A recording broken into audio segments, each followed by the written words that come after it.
I really appreciate the work you have done to improve crop insurance. I couldn't agree more. This is a fundamental tool, a critical tool, and I appreciate all the work that's been done to be able to make it more accessible. I particularly appreciate programs like NAP, making them more accessible to producers to help manage the risks of their operations. But could you talk a little bit more about the steps you've taken to make these programs accessible and what your recommendations are for building on them in the next Farm Bill?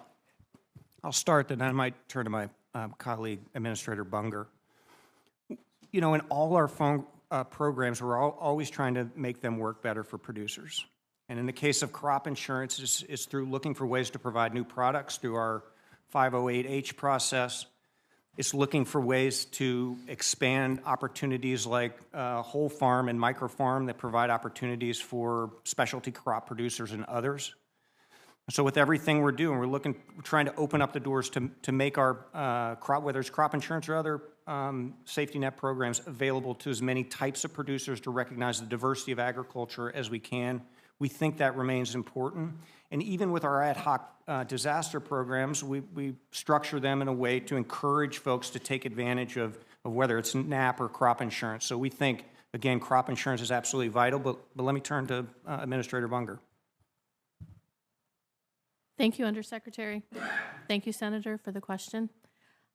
As a daughter of a fourth-generation farmer and now being a fifth generation on this same land, my husband and I have been farming together for the last 40 years. The last 27 years, crop insurance has been a cornerstone of our operation. And today, 27 years later, his corn and bean policy is the best in the world. And so it's my personal commitment that we also elevate specialty crop growers. We also elevate our urban ag producers along with organic farmers, that they too have the same type of policy that my husband and I have had for the last 27 years. What we've done at RMA is to, in the last year, host numerous stakeholder meetings. We've hosted what we call the RMA Roadshow, where we've gone out both in virtual presence and in-person presence and hosted a number of training educational opportunities for the whole farm program and also for microfarm. In the last year, we've taken the steps to reduce red tape with the paperwork with whole farm and microfarm.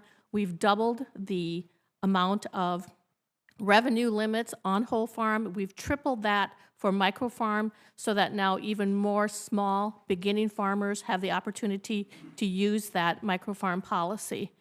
In addition, we've partnered with the climate partners and we've introduced what we refer to as TOGA. You know, we just love acronyms at USDA, the Transition Organic Growers Assistance Program, where we're providing incentives to organic growers as they transition to organics, but also to those that are currently in organics growing feed grains.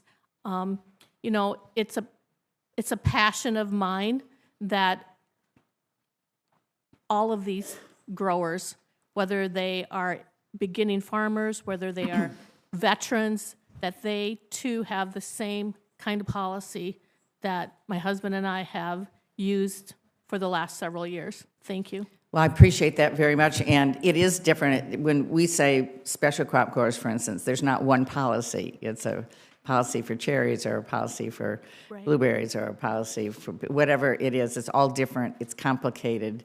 We know that large and small, just like a small business versus large business, small farm versus large farm, paperwork is even a bigger issue for small enterprises. I hear this all the time, and it's an area I'd love to see us doing even more on to streamline what is happening around the paperwork issues for our small enterprises.